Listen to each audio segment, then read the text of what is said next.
दाथ' नुदों दाख्लै जोंना 30 आरो 31 थारिखआव जितु तामुलपुराव जोंना जि मोनसे टार्मिनेल माने कनफारेन्स जादोंमोन बेहाय जोंबो गोदानै बिबान मोनदों आरो दानि जि इयुथ टीम जोंनि मानगोनां MCLA आरो बारग' EM मानगोनां राकेश ब्रह्म बिथांखौ आफादगिरि हिसाबै दायथ' होदों आरो लोगोसे गाहाय नेहाथार हिसाबै सानै फुकन लाहारी आरो रिमान सरेन होननानै बिथांमोनखौ दायथ' होदों आरो बिनि गेजेराव आंखौबो सासे नेहाथारि आरो लोगोसे स्पक पार्सन हिसाबै दायथ' होदों जिहेतु गोबां दा जोंनि इयुथफ्रा जोङो फैगोन समाव मारै BTC ओनसोलाव BTR ओनसोलाव मारै UPPLनि गभर्नमेन्ट खालायबावगोन बिनि सायाव जोङो नाम्बार 1 जों इयुथआ बिनि सायाव इनिशिएटिभ लादों दा बिनि थाखायनो जों दाख्लै फार्स्ट जोंनि केबिनेट जितु जोंनि मिटिङावनो जों मोनसे सिद्धान्त लादों जे जोंनि मानसिफ्रा गासैबो दुरबलता जानानै दङ आरो गासैबो गोसो बायनानै दङ जिहेतु जों 5 बोसोर सरकाराव दंमोन आरो सरकार गैयिनि उनाव जों बयबो गाव जोंनि जि माखासे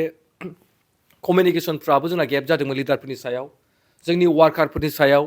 मानोना जोंहा बै समाव बयहाबो दुखु दंमोन आरो दुखु जारला जों थानायनि गेजेरजों जोङो रावबो जों बेबायदि मोनसे जों खबर लालायलायनो हायाखैमोन खिन्थु जोङो दाख्लै जि मिटिं जाबाय मिटिं जानायनि उननिफ्राय जोङो दा प्रथम जोंनि खामानिया जाहैबाय जों दा मोनफ्रोमबो जोंनि जिल्ला जोंनि इयुथफोरखौ जोङो दाफामफिननायजों लोगोसे जोङो फैगोन समाव इयुथफ्रा बोरै आग भाग लानानै फैगोन जोङो MLA इलेक्सनाव जोङो 15थायाव 15थाखौबो जों बोरै देरहानो हायो बिनि थाखाय UPPL हान्जाया UPPL लाइमोन गांखं हिसाबै जों खामानि मावबाय थादों आरो बिनि जोङो जोंनि लाइमोनफोरखौ मोनसे जोङो दौ लाबोफिननो थाखाय जोङो फैगौ 20 थारिखआव अदालगुरिनिफ्राय लानानै जोङो क'क्राझार चन्द्रपारासिम जों मोनसे मा होनदों कार रेलि लानो नागिरदों आरो बे कार रेलिनिफ्रायनो नोंथांमोना नुनो मोनगोन जे 20 तारिखनि उननिफ्राय जोंनि लाइमोन गांखंआ माबायदि इनिशिएटिभ लानानै खामानि मावगोन मोनफ्रोमबो समस्तियाव भिजिट खालायगोन मोनफ्रोमबो समस्ति मोनफ्रोमबो प्राइमारि मोनफ्रोमबो बुथ कमिटि जोङो गोख्रों खालायनानै फैगोन समाव जेरैबायदि जोंखौ थांनाय BTC इलेक्सनाव BPबा 28टा मा होनदों रायजो राजानि भट लानानै देरहासार जानानै सरकार दानो हादोंमोन आरो जों बयबो बाख्नायदोंमोन जे BPएबा हारसिङैनो मोनसे माने 28टा हानजा लानानै देरहाबाय आरो बिथांमोना मोजाङै सरकार सालायगोन होननानै जों सानदोंमोन नाथाय बिथांमोना दिनै सोरनिबा मा होनदों आन्दोआवसो थानानै फुथुला बायदि बिथांमोना दिनै खामानि मावनो गोनां जादों दिनै बिथांमोननि वार्कारफ्राबो गोजोननाय गैया सेटिसफाइड नङा जों जिहेतु दा मिथिदों बिथांमोना दासिमबो खामानि मावनो हायाखै जोंनि मानगोनां प्रमद बर'नि जिखिनि खामानिफोर मावबोनाय जोंनि जिखिनि माखासे खालायबोनाय जोंनि जिखिनि वार अर्डार माखासे जोंनि जायफ्रा बेफोरखौ लानानै जिखिनि कनस्ट्राक्शननि जि खामानिफोर बे खामानिफोरखौसो बिथांमोना सानफ्रामबो अन्थाइ खाम्फा गायसननाय बेबायदियाव बेस्थ' थादों आरो हाग्रामा सारा गावनो निजै बुंदों जे दिनै मा होनो गासैबो प्रमद बर'नि नेतृत्वआवनो प्रमद बर'नि माने दैदेननायावनो बेफोर खामानिफ्रा जाना फैनाय जों जास्ट नामावल'सो जोङो दिनै अन्थाइ खाम्फा गायसननानै जोङो बेखेवनानै होदों होननानै अब्ला दिनै कुनु पद्धे बिथांमोना नैबे इयार एन्डिं जोबागारा कुनु बाजेट मोननाय नङा बिथांमोना मार्चनि उनावसो बिथांमोना मोनसे बाजेटआ फैगोन दासिमबो बिथांमोनाव जेबो फैसा गैया थांनाय बाराव बिथांमोना 3000 कौटिनि थाखाबो बिथांमोना रिन खालायबोदोंमोन बे रिनखौ जोंनि सरकारनि दिनाव जों सुख'दोंमोन आरो सुख'नानै जों माखासे रिनखौ जोङो मा होनदों फैगोन समफ्राव गभर्नमेन्टआव जों फैफिनबावोब्ला होनानै जों फोजोबनायनि मोनसे जों जिखिनि माने माने सरसा खालायदोंमोन बा जोङो करिकुलाम खालायनाय जादोंमोन दिनै बिथांमोना जोङो माखासे जिखिनि बिथांमोना बुंबाय थादों जे दिनै 500-600 कौटि थाखाखौ प्रमद बर'आ बाहायनानै जानो रोङाखिसै गारबोबाय खिन्थु जों बेखौ एनि एगेन्स्टआवसो दोनबोनाय जादों जायफ्रा ठिकादारफ्रा कन्ट्रेक्टारफ्रा जाहाथे खामानि मावनानै मोनसे बिल्डिंनि नामाव मोनसे लामानि नामाव खामानि मावनायाव जाहाथे बिथांमोना खुनु हालाय हाफाय जाया बे बिथिंखौ लानानैसो जों एनि एगेन्स्टआव जोङो गासैबो बे फैसाफोरखौ दोननाय जादोंमोन आरो बिथांमोना बे फैसाखौनो दिनै मिस इउज खालायनानै साप्लाइनि नामाव आरो बिथांमोना दिनै खामानि मावबाय थानायखौ नुदों आरो नोंथांमोना नै बावैसो मैयानिफ्राय जिहेतु WPTनि माबानिफ्राय मा होनो IDDPनिफ्राय जिथु माखासे बुस्थु बाहायनायफोर रानदों बेफोर गासैबो जोंनि दिनावनो बानायनायमोन जों लिस्ट हरजोबनायमोन जोंनि लिस्टफोरखौ बिथांमोना दाननानै दिनै गोदान गोदान लिस्ट होदों आरो बिथांमोना बुंदों जे माने बिपिएफनि गोदान सरकारालायनो नै दिनै रायजो राजानो बिथांमोना होबाय होननानै बुंदों बेथ' जोंनिसो खामानि मावबोनाय जोंनि खामानि मावबोनायखौ दिनै बिथांमोना गासैबो मोनजाजोब्बाय जों माइखौ गायदोंमोन दिनै फिथाइ थायनानै बिथांमोना हानानै जादों नाथाय बेखौथ' बयबो रायजो राजाफोरा मिथियो आरो बिथांमोना बुंदोंमोन दाख्लै जे दिनै फेब्रुवारि माने 10 तारिखनि बिथांमोननि बे माने बिटिसि एकर्डआव जे मोनबा ग्रेन्टिखौ बिथांमोना राननानै होगोन होनना बुंदों